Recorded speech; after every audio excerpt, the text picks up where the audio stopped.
স্বাগত বিরতিহীন রাত ৯টায় বাংলাদেশে। আপনাদের সাথে আছি আমি আলী আশরাফ এবং আমি সুমনা সিমি। শুরুতেই জানাচ্ছি শিরোনাম। অনলাইন ব্যাংকিংয়ে সাইবার হামলার ঝুঁকি, 5 মাসে 1000-এর বেশি ক্রেডিট কার্ডের তথ্য চুরি।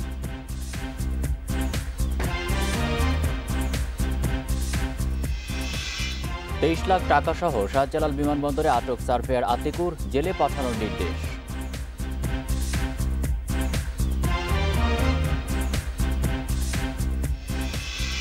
তিন ঘন্টায় শেষ বুধবারের আগাম ট্রেনের টিকিট, চাহিদার চেয়ে আসন কম বলে পাননি অনেকে।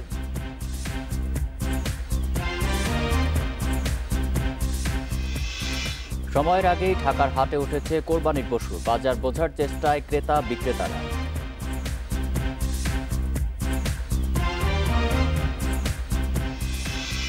নদ নদীর পানি কমায় সিলেট, সুনামগঞ্জ, কুড়িগ্রামে বন্যার উন্নতি, দুর্গতদের ভোগান্তি কমেনি।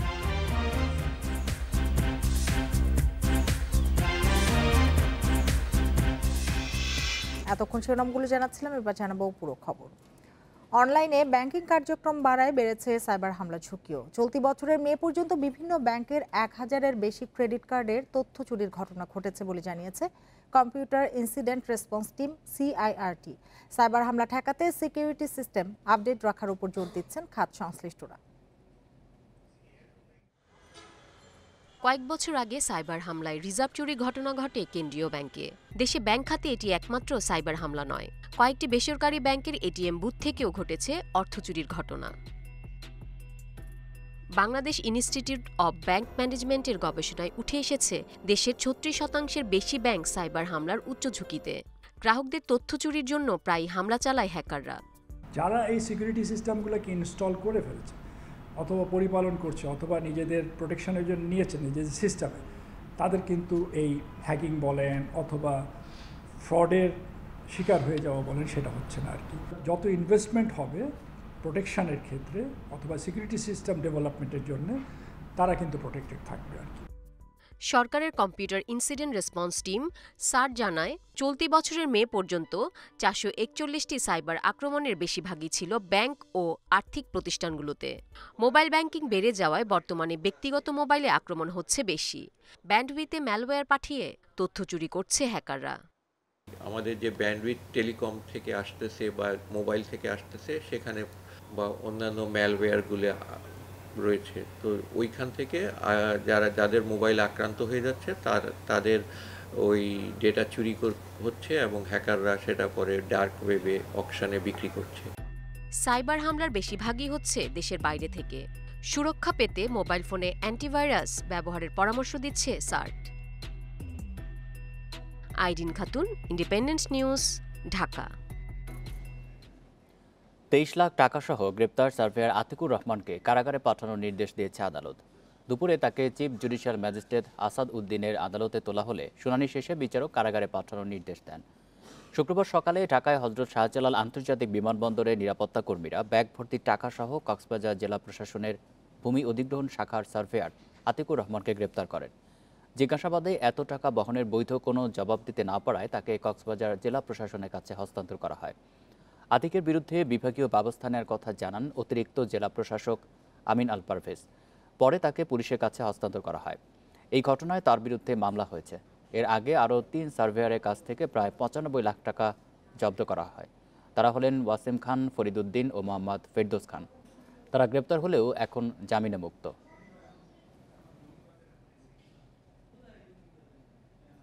আশুলিয়ায় শিক্ষক উৎপল কুমার সরকার হত্যায় অভিযুক্ত ছাত্র আশরাফুল ইসলাম জিতুকে আজীবনের জন্য বহিষ্কার করেছে স্কুল কর্তৃপক্ষ। হত্যাকাণ্ডের 5 দিন পর হাজী ইউনুস আলী স্কুল অ্যান্ড কলেজে ক্লাস শুরু হলেও শিক্ষার্থীদের উপস্থিতি ছিল কম, নিরাপত্তাও জোরদার করা হয়েছে।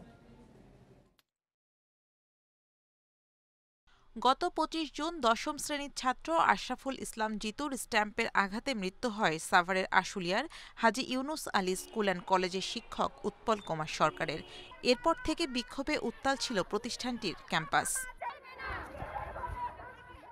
অবশেষে 5 দিন পর ক্লাসে ফিরেছেন শিক্ষক শিক্ষার্থীরা। অভিযুক্ত ছাত্র আশরাফুল ইসলাম জিতুকে গ্রেপ্তারের পর কিছুটা হলেও স্বস্তিতে শিক্ষার্থীরা। তবে প্রিয় সহকর্মীকে ছাড়া 5 দিন পর ক্লাসে ফিরে বিমর্ষ অনেক শিক্ষক। ব্যতীত আমাদের মাঝখানে একটু কাজ করতেছে, কারণ আমরা স্কুলে আসার আগেও ভয়ে ছিলাম, এখনও ভয়ে আছি যে জানি না কখন কি হবে। আমরা মানসিকভাবে ভেঙে পড়েছি, আমরা আগের মতো আর পাঠদান দিতে পারছি না। শিক্ষক হত্যায় অভিযুক্ত ছাত্র আশরাফুল ইসলাম জিতুকে আজীবনের জন্য বহিষ্কার করেছে স্কুল কর্তৃপক্ষ। কমিটি এবং বৈঠক এবং শিক্ষক পরিষদের জরুরি বৈঠকে যেহেতু আসামি আশরাফুল ইসলাম জিতু সন্দেহাতীতভাবে হত্যাকাণ্ডে জড়িত ছিল আমাদের চোখের সামনে, এই জন্য শৃঙ্খলা ভঙ্গ অভিযোগে তাকে স্থায়ী বহিষ্কার করা হয়েছে। স্কুলের নিরাপত্তায় আশুলিয়া থানা পুলিশের একটি টিম মোতায়েন করা হয়েছে। আশুলিয়া থানার হাজী ইউনুস আলী কলেজের যে নিরাপত্তা, শিক্ষার্থীদের যে সুষ্ঠু শিক্ষার পরিবেশ, সেটা নিশ্চিত করার লক্ষ্যে আমরা সার্বক্ষণিক আইন শৃঙ্খলা রক্ষাকারী বাহিনী প্রস্তুত আছি। ক্লাস শেষে নিহত শিক্ষককে স্মরণ করে এবং গ্রেপ্তার জিতু ও তার বাবার সর্বোচ্চ শাস্তির দাবিতে প্রতীকী মানববন্ধন কর্মসূচি পালন করে শিক্ষক ও শিক্ষার্থীরা। Independent news. নড়াইলে স্কুল, কলেজ ও মাদ্রাসায় শিক্ষার্থীদের মোবাইল ফোন ব্যবহার নিষিদ্ধ করা হয়েছে। গেল 28 জুন জেলা শিক্ষা অফিসার SM সাইদুর রহমান স্বাক্ষরিত এক চিঠিতে এই নির্দেশনা জারি করা হয়। এতে বলা হয়েছে, কোনো শিক্ষার্থীর কাছে মোবাইল ফোন পাওয়া গেলে শাস্তিমূলক ব্যবস্থা নেওয়া হবে। এছাড়া মোবাইল ফোন ব্যবহার বন্ধে ঈদুল আজহা ছুটির পর নবম, দশম ও একাদশ, দ্বাদশ শ্রেণীর শিক্ষার্থী ও অভিভাবকদের নিয়ে সমাবেশ করা হবে। নির্দেশনায় আরও উল্লেখ করা হয়েছে, সম্প্রতি নড়াইলের ইউনাইটেড ডিগ্রি কলেজে এবং মির্জাপুর মাধ্যমিক বিদ্যালয়ের 2 শিক্ষার্থীর ফেসবুক পোস্টকে কেন্দ্র করে 2টি শিক্ষা প্রতিষ্ঠান সাময়িক বন্ধ ঘোষণা করা হয়েছে। এ কারণে শিক্ষা প্রতিষ্ঠানে শিক্ষার্থীদের মোবাইল ফোন ব্যবহার বন্ধে 4টি নির্দেশনা জারি করা হয়েছে।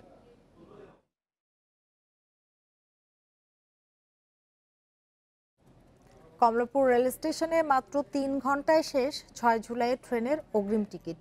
দীর্ঘক্ষণ লাইনে দাঁড়িয়েও অনেকেই পাননি প্রত্যাশিত টিকিট, তাই 7 জুলাইয়ের টিকিট পেতে লাইনে দাঁড়িয়েছেন তারা। এদিকে রেলমন্ত্রী জানিয়েছেন, চাহিদার তুলনায় আসন কম হওয়ায় সবাই পাচ্ছেন না টিকিট। কমলাপুর রেল স্টেশনে টিকিটের জন্য ঈদে ঘরে ফেরা মানুষের দীর্ঘ লাইন। ঘন্টার পর ঘন্টা অপেক্ষা করেও খালি হাতে ফিরতে হচ্ছে টিকিট প্রত্যাশীদের। শনিবার দেওয়া হয়েছে 6 জুলাইয়ের টিকিট। শুক্রবার রাত থেকেই অগ্রিম টিকিটের আশায় লাইনে দাঁড়ান অনেকেই। তারপরও মেলেনি পছন্দের এসি টিকিট। 4 জন এসি কাটছে, আমি দিনাজপুর যাবো, আমার সঙ্গে পেশেন্ট আছে 2 জন, এখন বলতেছে এসি নেই।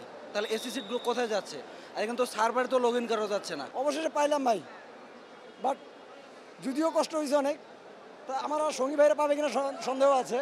শনিবার বেলা 11টার দিকে শেষ হয় 6 জুলাইয়ের টিকিট। অনেকেই দীর্ঘক্ষণ লাইনে দাঁড়িয়ে পাননি টিকিট, তাই একই লাইনে দাঁড়িয়েছেন 7 জুলাইয়ের টিকিটের জন্য।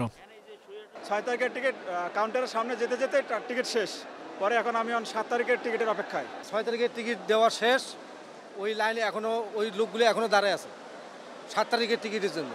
এদিকে শনিবার দুপুরে কমলাপুর রেল স্টেশন পরিদর্শনে আসেন রেলমন্ত্রী নুরুল ইসলাম সুজন। তিনি জানান, আসনের চেয়ে চাহিদা বেশি হওয়ায় সব যাত্রীকে দেওয়া যাচ্ছে না অগ্রিম টিকিট। আমাদের যে চাহিদার তুলনায় আপনারা জানেন যে আমাদের তো পরিবহনের যে সক্ষমতা এটা সীমিত। তবে এবার কিছু আমরা ব্যবস্থা গ্রহণ করেছি, যেমন গার্মেন্টস ফ্যাক্টরিতে যারা কাজ করে তারা আপনার অত্যন্ত 2-3 দিন আগে ছুটি হয়, যে কারণে এবার আমরা প্রথমবারের মতো জয়দেবপুর থেকে আমরা একটি স্পেশাল ট্রেন, যেটা পার্বতীপুর হয়ে পঞ্চগড় পর্যন্ত যাবে, কিন্তু এখানে লালমনিরহাট এবং কুড়িগ্রাম ওই 2 জেলার প্যাসেঞ্জাররাও যেতে পারবেন, তাদের জন্য আমরা কানেক্টিং ট্রেন ওখানে রেখেছি। প্রতিদিন রাজধানীর 7 জায়গা থেকে মোট টিকিট বিক্রি হচ্ছে 26,729টি, যার অর্ধেক দেওয়া হচ্ছে অনলাইনে। ওইখানে যখন এসি টিকিটটা শেষ হয়ে যায়, এই কারণে মুহূর্তের মধ্যে শেষ হয়ে যাচ্ছে। ধরেন এখানে যদি আমি দেখি চিত্র যে 2-3 জনের পরে এসি টিকিটটা শেষ হয়ে যাচ্ছে। কেন? কারণ আমার আরও 6টা জায়গা থেকে এসি টিকিট দেওয়া হচ্ছে। ঈদে বিভিন্ন রুটে 6 জোড়া স্পেশাল ট্রেন চলবে, যার টিকিট পাওয়া যাবে শুধু স্টেশন কাউন্টারে। আর ঈদ শেষে ট্রেনের ফিরতি যাত্রা শুরু হবে 11 জুলাই থেকে। আল আমিন হোসেন, ইন্ডিপেন্ডেন্ট নিউজ, ঢাকা। পদ্মা সেতু চালুর 6ষ্ঠ দিন শুক্রবার 3,16,00,000 টাকা টোল আদায় হয়েছে, যা এই পর্যন্ত একদিনে সর্বোচ্চ। এদিকে শনিবার কোনো রকম যানজট বা ভোগান্তি ছাড়াই এক্সপ্রেসওয়ে পার হয়েছে যাত্রীরা। তবে টোল শুরুর দিনে দেখা দিয়েছিল ধীরগতি ও অসহনীয় যানজট। ঢাকা মাওয়া ভাঙ্গা 55 কিলোমিটার এক্সপ্রেসওয়ের টোল আদায় শুরুর পরের দিন কোনো রকম যানজট বা ভোগান্তি ছাড়াই পার হয় যানবাহন। যদিও এই সড়কে টোল শুরুর দিন ধীরগতির কবলে পড়েন যাত্রীরা। ধলেশ্বরী টোল প্লাজায় দিনভর স্বাভাবিক গতিতেই চলাচল করে যানবাহন। তবে এক্সপ্রেসওয়েতে টোল আদায়ের তথ্য না জানার কারণে কর্তৃপক্ষের সঙ্গে বাকবিতণ্ডায় জড়ান গাড়ি চালকরা। 40 টাকা ছিল এটার 85 টাকা কেউ হইলো কখন নোটিশ দিল তা কেউ জানি না। আমরা কত দেয় আজকে আমি আসছি ফার্স্ট ইয়ার আগে জন উঠছে টুল আর দেওয়া হয় না, আসছিলাম রাত্রে কিন্তু টুল মানে তারা বসে নাই, কিন্তু আজকে আসছি। পূর্ব ঘোষণা অনুযায়ী 1 জুলাই থেকে এক্সপ্রেসওয়েতে টোল আদায় শুরু করেছে সড়ক ও জনপথ অধিদপ্তর। গাড়ি চালকদের মতে এক্সপ্রেসওয়েতে টোলের বাড়তি খরচ ভাড়ার সঙ্গে যোগ হয়ে যাত্রীর কাঁধেই উঠবে। আগে আমাদের এখান থেকে যে খরচটা হতো এখন বর্তমানে লাগে 2800 টাকা। তো সেই ক্ষেত্রে ওই তেলের সাথে খরচ, রোড খরচ, এটা তো এর সাথে অ্যাড হবে। অ্যাড হলে পরে আমাদের তো যাত্রী ভাড়াটা বেড়ে যাবে। সমস্যার কি পাবলিক গ্রুপে যাবে। এক্সপ্রেসওয়ে ঢাকা থেকে মাওয়া পর্যন্ত 35 কিলোমিটারের জন্য টোল নেওয়া হচ্ছে ধলেশ্বরী টোল প্লাজায়, আর মাওয়া থেকে ভাঙ্গা 20 কিলোমিটারের টোল আদায় হচ্ছে ভাঙ্গা টোল প্লাজায়। ঈদের ছুটিতে টোল আদায়ের কারণে যাতে যাত্রীদের ভোগান্তি না হয় সে বিষয়টি উচ্চ পর্যায়ে আলোচনা হচ্ছে বলেও জানায় টোল কর্তৃপক্ষ। এখানে যে টোলটা নির্ধারণ করা হয়েছে এটা সম্পূর্ণ সরকার নির্ধারণ করে দেওয়া, ঠিক আছে? সরকার যেভাবে নির্ধারণ করছে আমরা ঠিক সেইভাবেই নিতেছি। Buddhadeb Kundu, independent news, Dhaka. রাজধানীর হাটগুলোতে কোরবানির পশু উঠলেও জমেনি বেচা বিক্রি। হাট ঘুরে দাম যাচাই করছেন ক্রেতারা। এবার পশুর দাম বেশি চাওয়া হচ্ছে বলে অভিযোগ ক্রেতাদের। ইজারাদাররা বলছেন 7 জুলাই থেকে জমবে পশুর হাট। রাজধানীর অস্থায়ী হাটগুলোতে আনুষ্ঠানিকভাবে কোরবানির পশু বিক্রি শুরু 6 জুলাই। তবে এরই মধ্যে বিভিন্ন জেলা থেকে কোরবানির পশু আনা শুরু করেছেন ব্যবসায়ী ও খামারিরা। হাটগুলোতে দেশি গরুর সংখ্যাই বেশি। হাট ঘুরে দেখা গেছে 2 মণ ওজনের গরু 65,000 টাকা, 3 থেকে 4 মণ ওজনের গরু 1 লাখ থেকে 1,40,000 টাকা হাঁকছেন বিক্রেতারা। বড় গরুর দাম চাওয়া হচ্ছে 2 লাখ থেকে 6 লাখ টাকা পর্যন্ত। খাচ্ছি সেটা চাইলাম, বললো যে 2 লাখ। ওইটা তো হাইয়েস্ট গেলে 1,30,40 এর উপরের গরু না, ওনারা 2 লাখ চেয়ে বসে আছে। কেন সেই কথা বলছি, কিন্তু আমি এই গরুটা দেখছি, এই গরুটার দাম আমি 2,20,000 বলছি, কিন্তু দাম ছাড়ছে না, তার জন্য আমি একটু অপেক্ষা করতেছি। গত বছরের চেয়ে এবার গরুর দাম বেশি বলে স্বীকার করছেন বিক্রেতারাও। এবারটা মনে 6,000 টাকা বেশি, মানে আমাদের 6,000 টাকা বেশিতে কিনে আনতে হয়েছে। এটা যে ক্রেতাদের কাছে আমাদের কিন্তু 6,000 টাকা বেশিতে আমাদের নিতে হবে। কাস্টমারের ওপরে হলো নির্ভর। এ হলো কাঁচামাল, কাঁচামালের কি চাহিদা বেশি হয়ে গেল, দাম বেশি হয়ে গেল, চাহিদা পূরণ হয়ে গেল, কম হয়ে গেল। যেহেতু ঈদের এখনো সপ্তাহখানেক বাকি, তাই বেচা কেনার চেয়ে বাজারের অবস্থা বোঝার চেষ্টাই বেশি ক্রেতা বিক্রেতাদের মধ্যে। 19টা করে নিয়ে আসছি, আর আজকে আবার এক গাড়ি নিয়ে আসলাম, মোট 40টা। আমাদের কালকে একটা ধরেন বেশিছি, আর এখানে আছে তো একজনের গরু, কিছু গরু আছে 100-র ভিতরে আছে, 350 আছে, 250 আছে, 200 আছে, এই ভাগের গরু আছে। বৃহস্পতি শুক্রবার তখন এসে পুরো ভরা পাওয়া যাবে, তখনও দামটা আর কি তখন বোঝা যাবে আসলে মার্কেটের কী অবস্থা, ক্রেতা কীরকম, দাম কীরকম। এখন যেসব দাম দেখতেছি এটা অলমোস্ট ডাবল দাম। এবছর 2 সিটির 21টি হাটে বিক্রি হবে কোরবানির পশু। অন্যান্য বছরের চেয়ে এবার পশুর যোগান বেশি হবে বলে ধারণা ইজারাদারদের। Adilur Rahman, independent news, Dhaka. দেশে করোনায় আরও 6 জনের মৃত্যু হয়েছে। এর মধ্যে পুরুষ 3 জন ও নারী 3 জন। নতুন রোগী শনাক্ত হয়েছে 1105 জন। শনাক্তের হার 13.22%। শনিবার স্বাস্থ্য অধিদপ্তরের এক বিজ্ঞপ্তিতে এসব তথ্য জানানো হয়। 24 ঘন্টায় সারা দেশে 880টি ল্যাবে 8,357টি নমুনা পরীক্ষা করা হয়েছে। নতুন 6 জনকে নিয়ে দেশে করোনায় মোট মৃতের সংখ্যা দাঁড়ালো 29,160 জন। এ পর্যন্ত মোট শনাক্ত হয়েছে 19,76,787 জন। 24 ঘন্টায় করোনা থেকে সুস্থ হয়েছেন 233 জন। মোট সুস্থ হয়েছে 19,07,990 জন।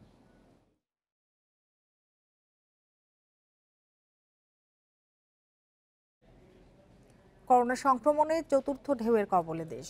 15 দিনে 1,56,000 নমুনা পরীক্ষায় শনাক্ত হয়েছে 20,688 রোগী। আর এই সময়ে মৃত্যু 29 জনের। স্বাস্থ্য অধিদপ্তরের হিসেবে দেখা গেছে রাজধানীর প্রতিটি হাসপাতালেই বেড়েছে রোগী। তবে করোনার আগের ঢেউয়ের তুলনায় এবার জটিল রোগীর সংখ্যা কম। কুর্মিটোলা জেনারেল হাসপাতাল, এই দৃশ্য 15 দিন আগের। ভর্তি ছিল না কোনো করোনা রোগী, ট্রায়াজে ছিল 4 থেকে 5 জন। আর এই ছবি শনিবারের, ট্রায়াজে বসার জায়গা নেই। করোনার উপসর্গ নিয়ে এসেছেন 200-র বেশি রোগী। চাপ বেড়েছে করোনা পরীক্ষাতেও। এখন ভর্তি আছেন 30 জনের বেশি, এর মধ্যে আইসিইউতে 5 জন। 15 জনের আগে সারাদিনে 4 থেকে 5 জন স্যাম্পল দিতে আসতো এবং আমরা সপ্তাহে 1 বা 2 বার আমাদের মেশিন রান দিতে হতো। কিন্তু আমাদের 15 জুনের পর থেকে এটি বেড়ে প্রায় 100-150 এবং গত পরশু দিনে আমি যে স্ট্যাটিস্টিক্স সেটি হচ্ছে আমাদের 178 জন স্যাম্পল দিয়েছে। 15 দিন আগে দেশে করোনা শনাক্তের হার ছিল 5% মধ্যে, এখন তা বেড়ে হয়েছে 15% বেশি। 300 থেকে দৈনিক শনাক্ত রোগীর সংখ্যা ছাড়িয়েছে 2000-এর ঘর। বিশ্ব স্বাস্থ্য সংস্থার হিসেবে দৈনিক শনাক্তের হার টানা 2 সপ্তাহ 5% বেশি হলে তাকে সংক্রমণের নতুন ঢেউ ধরা হয়। বয়স্ক বা কোমরবিডিটি যাদের আছে তাদের ক্ষেত্রে কিন্তু এই উপসর্গ তীব্রতা বেশি, তাদের হাসপাতালে ভর্তি হতে হচ্ছে এবং আপনারা ইতিমধ্যে বললাম যে আইসিইউ সেবাও তাদের লাগছে।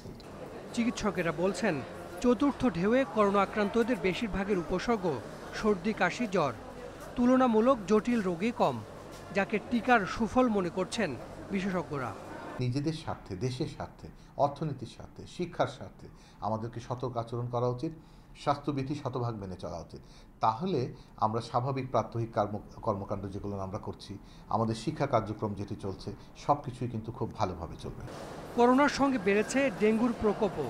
দুটি রোগের অনেক উপসর্গ প্রায় কাছাকাছি, তাই সন্দেহ হলে দ্রুত পরীক্ষার পরামর্শ দিয়েছেন চিকিৎসকরা। Hasan Misbah, independent news, Dhaka. নদ নদীর পানি কমায় সিলেট, সুনামগঞ্জ, কুড়িগ্রাম ও লালমনিরহাটে বন্যা পরিস্থিতি কিছুটা উন্নতি হচ্ছে। তবে 1.5 মাস ধরে টানা বন্যার পানি নামায় ভোগান্তি কমেনি দুর্গতদের। সিলেটের সুরমা, পিয়াইন, সারি নদীর পানি বিপদসীমার নিচ দিয়ে প্রবাহিত হওয়ায় বন্যা পরিস্থিতির কিছুটা উন্নতি হচ্ছে। তবে কুশিয়ারার পানি বিপদসীমার উপরে। শুক্রবার দুপুর থেকে বৃষ্টি না হয় কিছুটা স্বস্তিতে এ অঞ্চলের জনপদ। জেলায় এখনও 4 শতাধিক আশ্রয়কেন্দ্রে প্রায় 35,000 মানুষ অবস্থান করছেন। 12-14 জন মানুষ গড়ো, এর মাঝে রুগী গড়ো, এর মাঝে কিছু খাম খাজ খুনতা নাই রে বাবা। এখন দুর্গম এলাকায় ত্রাণ পৌঁছে দিচ্ছে সেনাবাহিনী, বিজিবি ও পুলিশ সদস্যরা। খাবারের পাশাপাশি মেডিকেল ক্যাম্পের মাধ্যমে দেয়া হচ্ছে চিকিৎসা সেবা। উপজেলাতে 600 করে লোকের ত্রাণ বিতরণ করছি। এর পাশাপাশি যেটা আমার নিয়মিত অভিযান, সেটা হলো যে আমাদের পুলিশ লাইন থেকে রান্না করা গরম খাবার, সেটা আমরা সরবরাহ করলাম। আমরা পানি দিলাম, বিশুদ্ধ পানি দিলাম মানুষের মাঝে, এবং আমাদের পুলিশ হাসপাতাল থেকে একটা মেডিকেল টিম নিয়ে আসি। সুনামগঞ্জে ভয়াবহ বন্যায় ভেসে গেছে বসতভিটা, মাছের ঘের ও ফসলি ক্ষেত। 3 দিনের টানা বৃষ্টিতে দোয়ারা বাজার ও ছাতক উপজেলার সীমান্তবর্তী অন্তত 15টি গ্রামের লোকালয়ে পানি প্রবেশ করেছে। তবে শুক্রবার সকাল থেকে বৃষ্টি না হয় পানি কমতে শুরু করেছে। সব হারিয়ে এখন প্রায় নিঃস্ব হাওড়া অঞ্চলের মানুষ। আমাদের যা সম্পদ সব তলে গেছে গা, এখন বর্তমান অবস্থায় আমরা খুবই কষ্টের মাঝে আছি। কুড়িগ্রামেও বন্যা পরিস্থিতির কিছুটা উন্নতি হয়েছে। বিপদসীমার নিচে নেমেছে ধরলা ও দুধকুমারের পানি। অর্ধশত চরের নিচু এলাকা এখনও ডুবে আছে বন্যার পানিতে। কাজ করতে না পারায় আর্থিক সংকটের নিম্নবিত্ত পরিবারগুলো। ক্ষয়ক্ষতি হয়েছে, পাট, ধান, মনে করেন যে ভুট্টা অনেক চলে গেছে। আমরা খাই মানে যারা পানিবন্দী আছি, আমরা একবেলা খাই, একবার খাইতে পারি না। এদিকে লালমনিরহাটের তিস্তা, ধরলা সহ ছোট নদ নদীর পানি নেমে যাওয়ায় বন্যা পরিস্থিতির অনেক উন্নতি হয়েছে। তবে জলাবদ্ধ রয়েছে আবাদি জমি। সোহেলি জাহান, ইন্ডিপেন্ডেন্ট নিউজ। আগামী 24 ঘন্টা বন্যা পরিস্থিতির আরও উন্নতি হবে বলে জানিয়েছে বন্যা পূর্বাভাস কেন্দ্র। একই সাথে ব্রহ্মপুত্র ও যমুনার পানি বাড়ার পূর্বাভাস দিয়েছে সংস্থাটি। তবে তা বিপদসীমা অতিক্রম করার সম্ভাবনা নেই। এদিকে আবহাওয়ার পূর্বাভাস বলছে, লঘুচাপের প্রভাবে দক্ষিণাঞ্চলে ও ঢাকা বিভাগের কিছু জায়গায় সোমবার থেকে ভারী বৃষ্টি হতে পারে। উত্তরাঞ্চলে বন্যা পরিস্থিতি উন্নতি হচ্ছে। কমতে শুরু করেছে উত্তর ও দক্ষিণের সব নদ নদীর পানি, যা অন্তত আগামী 3 দিন অব্যাহত থাকবে। বন্যা পূর্বাভাস কেন্দ্র বলছে, পানি কমছে সিলেট, সুনামগঞ্জ, নেত্রকোনা, কিশোরগঞ্জ সহ বেশ কিছু জেলায়। এই ধারা আরও কয়েকদিন চলবে। তবে আগামী 24 ঘন্টা বাড়তে পারে ব্রহ্মপুত্র ও যমুনার পানি। ব্রহ্মপুত্র যমুনা নদীর পানি সমতল বৃদ্ধি পাচ্ছে, যা পরবর্তীতে স্থিতিশীল হয়ে যে হ্রাস পাওয়া শুরু করতে পারে, এবং গঙ্গা পদ্মা নদীর পানি সমতল বৃদ্ধি পাচ্ছে, যা অব্যাহত থাকতে পারে। তবে বিপদসীমা অতিক্রম করে বন্যা পরিস্থিতির সৃষ্টি হওয়ার সম্ভাবনা নেই।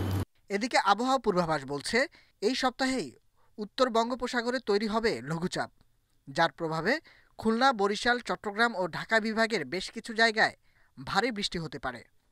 লঘুচাপের কারণে দেশের বিশেষ করে দক্ষিণাঞ্চলেই বেশি ভারী বৃষ্টিপাতের সম্ভাবনাটা বেশি থাকবে, কারণ লঘুচাপটা যেহেতু উত্তর বঙ্গোপসাগরে তৈরি হবে, ফলে আমাদের কোস্টাল বিভাগসমূহ এবং সাথে ঢাকা বিভাগ অর্থাৎ খুলনা, বরিশাল, চট্টগ্রাম ও ঢাকা বিভাগে কোথাও কোথাও ভারী বৃষ্টিপাতের সম্ভাবনা থাকতে পারে। হাওর অঞ্চলে আগামী কয়েকদিন তুলনামূলক কম বৃষ্টির পূর্বাভাসও দিয়েছে আবহাওয়া অধিদপ্তর। Nahid Kamal, independent news, Dhaka. এদিকে ভারতের আসামে ভারী বৃষ্টির কারণে বন্যা পরিস্থিতির ক্রমে অবনতি হচ্ছে। 24 ঘন্টায় রাজ্যে 6 শিশুসহ 14 জনের মৃত্যু হয়েছে। এ নিয়ে এপ্রিল থেকে চলা বন্যায় মৃতের সংখ্যা 173 জনে দাঁড়ালো। আসামের দুর্যোগ ব্যবস্থাপনা কর্তৃপক্ষ জানায়, বন্যায় 30 জেলার 29 লাখ মানুষ ক্ষতিগ্রস্ত হয়েছে। 550 আশ্রয় কেন্দ্রে অবস্থান করছেন 3 লাখেরও বেশি মানুষ। এখনও বিপদসীমার ওপর দিয়ে বইছে ব্রহ্মপুত্র নদের পানি, সেই সঙ্গে কপিলি, দিসাং ও বুরহিদিহিং নদীর পানিও বিপদসীমার ওপর দিয়ে প্রবাহিত হচ্ছে। বন্যায় প্লাবিত 63,000 একর ফসলি জমি। দুর্যোগের ফলে সৃষ্ট ক্ষয়ক্ষতি নিরূপণ করতে আন্তঃমন্ত্রণালয়ের কেন্দ্রীয় দল আসামে পৌঁছেছে।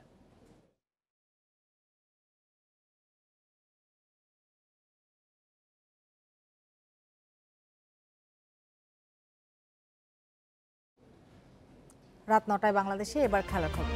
শুরুতেই জানিয়ে দিচ্ছি শিরোনাম। উইন্ডিজ বাংলাদেশ সিরিজে প্রথম টি-20 রাতে উইন্ডসরে বৃষ্টির সম্ভাবনা, বাড়তি দুশ্চিন্তা কার্টেল ওভারের চ্যালেঞ্জ।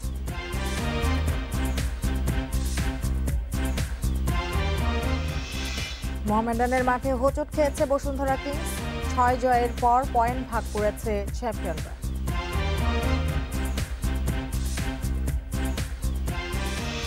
উইন্ডিজ টেস্টে ভরাডুবির পর এবার সীমিত ফরম্যাটে চ্যালেঞ্জ বাংলাদেশের সামনে। সাদা বলের ক্রিকেটে সবশেষ সফরে সিরিজ জয়ে আত্মবিশ্বাস যোগাচ্ছে মাহমুদুল্লাহ দলকে। ডমিনিকায় আজ প্রথম টি-20 শুরু হবে বাংলাদেশ সময় রাত 11:30টায়।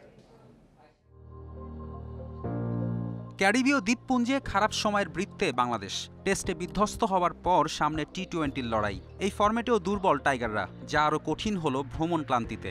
আটলান্টিক মহাসাগর পাড়ি দিতে যে ভোগান্তি পোহাতে হলো, তা সামলে সিরিজের প্রথম ম্যাচে পারফরমেন্স করার আশা প্রশ্ন সাপেক্ষ। বাংলাদেশের সমস্যা অনেক।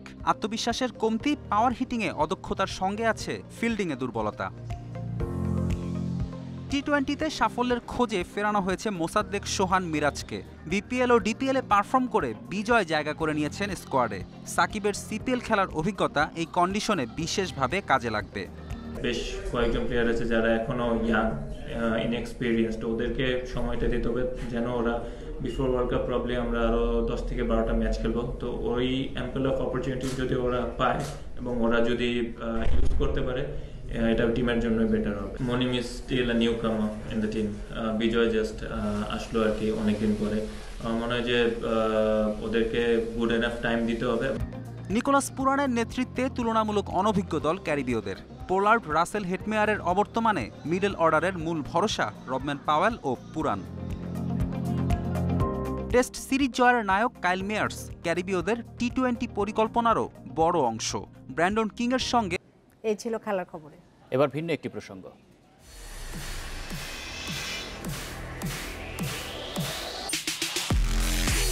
অফসাইডের নিখুঁত তথ্য পেতে এবার ফুটবল বিশ্বকাপে আসছে রোবোটিক রেফারি। এই প্রযুক্তিতে প্রতিটি স্টেডিয়ামের ওপর বসানো 12টি অত্যাধুনিক ক্যামেরা নজর রাখবে ফুটবলারের গতিবিধি ও শরীরের 29 পয়েন্টে। তবে মূল কাজটি করবে ফুটবলের মধ্যে বসানো অত্যাধুনিক এক সেন্সর। এতে সময় লাগবে মাত্র 26 থেকে 30 সেকেন্ড। এ নিয়ে প্রতিবেদন থাকছে সংবাদের পরের অংশে। প্রস্তাবিত গণমাধ্যম কর্মী আইনে কিছু ত্রুটি রয়েছে, সেগুলো পরিবর্তন করে পাশ করা হবে বলে জানিয়েছেন তথ্য ও সম্প্রচার মন্ত্রী ডক্টর হাসান মাহমুদ। বাংলা একাডেমি প্রাঙ্গণে ব্রডকাস্ট জার্নালিস্ট সেন্টার বিজেসির আয়োজনে তৃতীয় সম্প্রচার সম্মেলনে ভার্চুয়ালি যুক্ত হয়ে তথ্য ও সম্প্রচার মন্ত্রী বলেন, গণমাধ্যম কর্মী আইনে কিছু ত্রুটি বিচ্যুতি আছে যা থাকা উচিত হয়নি। সেগুলো চিহ্নিত করে সাংবাদিক নেতারা প্রস্তাব পাঠালে পরিবর্তন করা হবে। অনুষ্ঠানে গণমাধ্যম কর্মী আইন ও সংবাদকর্মী সুরক্ষা নিয়ে আলোচনা করেন জ্যেষ্ঠ সাংবাদিকরা। দিনব্যাপী অনুষ্ঠানে বিভিন্ন ক্যাটাগরিতে দেওয়া হয় বিজেসি অ্যাওয়ার্ড। সদস্যদের পরিবেশনায় ছিল সাংস্কৃতিক আয়োজন। যে ত্রুটি বিচ্যুতি আছে সেগুলো বাদ দিয়ে সেগুলো ইনকর্পোরেট করার সুযোগ আছে এবং প্রয়োজনে সেই আইন কমিটি ফেরতও পাঠাতে পারে, এটি ফেরত পাঠিয়ে আবার নতুনভাবে সেটিও করার ক্ষমতা কমিটির আছে। কিশোরগঞ্জের পাগলা মসজিদের দান বাক্সে মিলল 3.5 কোটিরও বেশি টাকা। 3 মাস 20 দিন নিয়ে পড়েছে এসব টাকা। এছাড়াও পাওয়া গেছে বিপুল স্বর্ণালংকার ও বিদেশি মুদ্রা। কিশোরগঞ্জের পাগলা মসজিদের দান বাক্স খুললেই মেলে বিপুল পরিমাণ টাকা, স্বর্ণালংকার। গত কয়েকবারই দেখা গেছে এমন দৃশ্য, ব্যতিক্রমী হয়নি এবারও। শনিবার সকালে মসজিদের 8টি দানবাক্স খুলে পাওয়া যায় 16 বস্তার বেশি টাকা। টাকা গুনতে শুরু করেন মাদ্রাসার কয়েকশো ছাত্রসহ 50 জন ব্যাংক কর্মকর্তা। দিনভর গণনা শেষে টাকার পরিমাণ দাঁড়ায় 3,60,27,415 টাকা। সে সঙ্গে আছে স্বর্ণালংকার ও বৈদেশিক মুদ্রা। পাগলা মসজিদে মানত করলে রোগবালাই থেকে মুক্তি ও মনোবাসনা পূরণ হয়, এমন বিশ্বাস প্রচলিত আছে। তাই দেশের বিভিন্ন এলাকা থেকে সব ধর্মের মানুষ এখানে দান করেন। মানুষ পাগলা মসজিদে 500 টাকা দিব, আমার রক্ত ভালো হয়ে যায়, রোগ আমার ভালো হয়ে গেছে, আমি 500 টাকা দিয়ে গেছি। আমাদের মনের আশা ছিল আমরা মানত করব, আমরা মানত পূরণ হয়েছে, তাই জন্য আমরা আসছি। বিভিন্ন ধরনের মানুষ, বিভিন্ন ধর্মের ঘুরতে মানুষ এখানে দান খরচ করে এবং কাজ হয় এবং দানও করে। দান বাক্সে পাওয়া টাকা সাধারণত জেলার বিভিন্ন মসজিদ, মাদ্রাসা, এতিমখানার উন্নয়ন ও গরিব মেধাবী ছাত্রদের জন্য ব্যয় করা হয়। তবে এবারের টাকা খরচ হবে মসজিদ প্রাঙ্গণে আন্তর্জাতিক মানের কমপ্লেক্স বানানোর কাজে। পাগলা মসজিদের যে টাকা গত 1.5 বছরে যে আমাদের মূল যে দানের টাকা, সেটা থেকে আমরা আসলে কোথাও দান খয়রাত বা ডিস্ট্রিবিউশন করিনি। এই টাকাটি আমাদের ব্যাংকে গচ্ছিত আছে। এইখানে একটা আন্তর্জাতিক মানসম্পন্ন ইসলাম মসজিদ এবং ইসলামিক কমপ্লেক্স করতে চাই। এর আগে মার্চে 8টি দানবাক্সে পাওয়া যায় 3,78,00,000 টাকা সহ বিপুল স্বর্ণালংকার ও বৈদেশিক মুদ্রা। Independent news. শর্ত সাপেক্ষে দেশের 95 জন আমদানিকারককে ভারত থেকে 4,09,000 মেট্রিক টন চাল আমদানির অনুমতি দেওয়া হয়েছে। খাদ্য মন্ত্রণালয়ের বৈদেশিক সংগ্রহ শাখার সিনিয়র সহকারী সচিব মোহাম্মদ মাহবুবুর রহমান ও অতিরিক্ত সচিব মুজিবুর রহমান স্বাক্ষরিত এক চিঠিতে এই অনুমতি দেওয়া হয়। শর্তানুযায়ী 21 জুলাইয়ের মধ্যে চালের এলসি খুলতে হবে এবং 11 আগস্টের মধ্যে আমদানি করা চাল বাজারে সরবরাহের কাজ শেষ করতে হবে। এবার 3,79,000 মেট্রিক টন সিদ্ধ চাল ও 30,000 মেট্রিক টন আতপ চাল আমদানি করা হবে। যারা সময় মতো এলসি খুলতে বা আমদানি করতে ব্যর্থ হবেন তাদের আমদানির অনুমতিপত্র বাতিল করা হবে বলেও চিঠিতে সতর্ক করা হয়। দেশে উৎপাদিত চালের ন্যায্য মূল্য নিশ্চিত করতে সরকারি নিষেধাজ্ঞায় গেল বছরের 31 আগস্ট থেকে চাল আমদানি বন্ধ রয়েছে। বর্তমানে দেশে বিভিন্ন স্থানে বন্যায় ফসলের ব্যাপক ক্ষতি হওয়ায় চালের বাজারে ঊর্ধ্বগতি রোধে সরকার চাল আমদানির অনুমতি দিয়েছে। সদ্য বিদায়ী অর্থ বছরে পণ্য ওঠানামায় নতুন রেকর্ড গড়েছে দেশের প্রধান সমুদ্র বন্দর চট্টগ্রাম। করোনা, ইউক্রেন রাশিয়া যুদ্ধ, ট্রানজিট ও ট্রান্সশিপমেন্ট বন্দরের জটকে পাশ কাটিয়ে ইতিবাচক প্রবৃদ্ধির পাশাপাশি বেড়েছে জাহাজের সংখ্যাও। তবে বন্দর ব্যবহারকারীরা বলছেন প্রবৃদ্ধি ধরে রাখতে শ্রমিক সংকট সমাধান সহ নানা উদ্যোগ নেওয়া দরকার। সদ্য সমাপ্ত অর্থ বছরে চট্টগ্রাম বন্দরে 32,55,358 একক কন্টেইনার হ্যান্ডলিং করা হয়েছে। এই সংখ্যা আগের অর্থ বছরের তুলনায় 5% বেশি। পাশাপাশি 11,74,160 মেট্রিক টন কার্গো হ্যান্ডলিং হয়েছে। একই সময়ে বন্দরে জাহাজ এসেছে 4,231টি, যা আগের অর্থ বছরের তুলনায় বেড়েছে। বন্দর কর্তৃপক্ষ বলছে বৈশ্বিক নানা সংকটকে পাশ কাটাতে নতুন উদ্যোগ নিয়েছেন তারা, যা বন্দরের প্রবৃদ্ধি বাড়াতে সহায়ক হয়েছে। আমাদের কিন্তু সময় যে বেশি লাগতো আমাদের ট্রান্সশিপমেন্টে, সেই সময়টা আমরা কমে গেছে। আমাদের ফ্রেট চার্জ কমে গেছে, আমাদের ইন্স্যুরেন্স কমে গেছে। এবং আরেকটা জিনিস হলো আমরা বেশি পরিমাণ, যেহেতু সময় কমে গেছে, আমরা বেশি পরিমাণ কার্গো হ্যান্ডেল করতে পারছি। আমাদের যে এক্সপোর্ট বাড়ছে, সেই এক্সপোর্টটাকে আমাদের যে সামাল দেওয়ার যে স্ট্র্যাটেজি আমরা যে ফলো করেছি, আমরা সেখানে সফলতা অর্জন করতে। বন্দরের এই অগ্রযাত্রায় খুশি ব্যবহারকারীরা, বিশেষ করে পোর্টকেলাং, কলম্বো, সিঙ্গাপুর বন্দরের জটকে পাশ কাটাতে ইউরোপ রুটে সরাসরি জাহাজ চলাচলের উদ্যোগ নেওয়ায় লাভবান হয়েছেন আমদানি রপ্তানিকারকেরা। তবে শ্রমিক সংকট দূর, দীর্ঘমেয়াদে প্রবৃদ্ধি ধরে রাখা সহ নানা চ্যালেঞ্জ কাটিয়ে উঠতে উদ্যোগ নেওয়া দরকার বলেও মনে করেন তারা। এই নতুন বন্দরগুলোকে করার সময় যে সকল আমাদের নতুন নতুন জাহাজগুলো পরিবহন করছে, যে সকল পণ্যগুলো, সেগুলোকে মাথায় রেখেই কিন্তু তারা তখন এই বন্দরগুলোকে তৈরি করতে পারবে গ্যাসের জন্যে, তেলের জন্যে, অন্যান্য যে সকল ইকুইপমেন্ট, যে সকল মানে আমাদের দেশে কেমিক্যালগুলো আসে। যে পারফরমেন্সের লেভেল দিন দিন তারা সেটাকে বাড়তির দিকে নিয়ে যাচ্ছে, এটা কমার কোনো সম্ভাবনা নেই। তবে বন্দরের যে সমস্যাটি বন্দর কর্তৃপক্ষ কতটুকু কন্ট্রোল করতে পারেন আমি জানি না, সেটা হচ্ছে শ্রমিক সমস্যা। শ্রমিক সমস্যা দিন দিন বাড়ছে। দেশের মোট আমদানির প্রায় ৮৩% এবং রপ্তানির ৯১% হয়ে থাকে চট্টগ্রাম বন্দর দিয়ে। অনুপম শীল, ইন্ডিপেন্ডেন্ট নিউজ, চট্টগ্রাম। এবার ইউক্রেনের লিসিচান্স্কের একটি বৃহৎ তেল শোধনাগার দখলের দাবি করেছে রাশিয়া, তবে এই দাবি অস্বীকার করেছে ইউক্রেন। এদিকে ওডেসায় রুশ ক্ষেপণাস্ত্র হামলা নিহতের সংখ্যা বেড়ে দাঁড়িয়েছে ২৩ জনে, যদিও বেসামরিক স্থাপনায় হামলার অভিযোগ অস্বীকার করেছে ক্রেমলিন।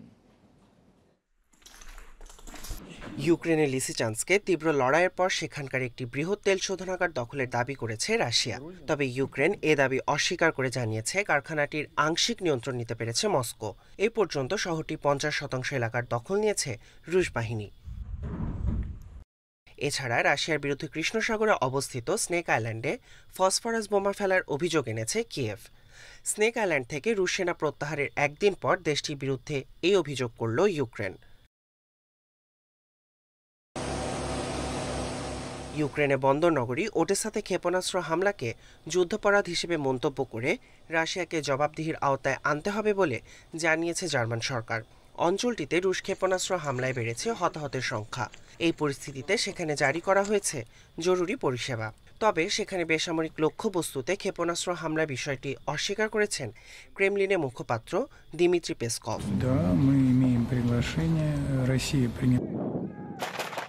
ডনবাসে এখনও তীব্র লড়াই চলছে দুই দেশের সেনাবাহিনীর মধ্যে।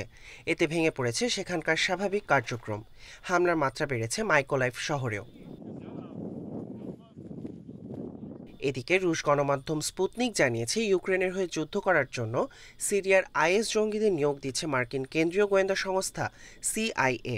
একই সাথে ইউক্রেনে ভাড়াটে সেনা হিসেবে আরও 2 ব্রিটিশ সেনার বিরুদ্ধে অভিযোগ এনেছে আরেক রুশ গণমাধ্যম TASS. Tahmid Abrar, independent news. Qatar বিশ্বকাপে যুক্ত হচ্ছে নতুন প্রযুক্তি। রেফারিদের সিদ্ধান্তে স্বচ্ছতা আনতে VAR প্রযুক্তির সঙ্গে এবার যুক্ত হচ্ছে সেমি অটোমেটেড অফসাইড টেকনোলজি।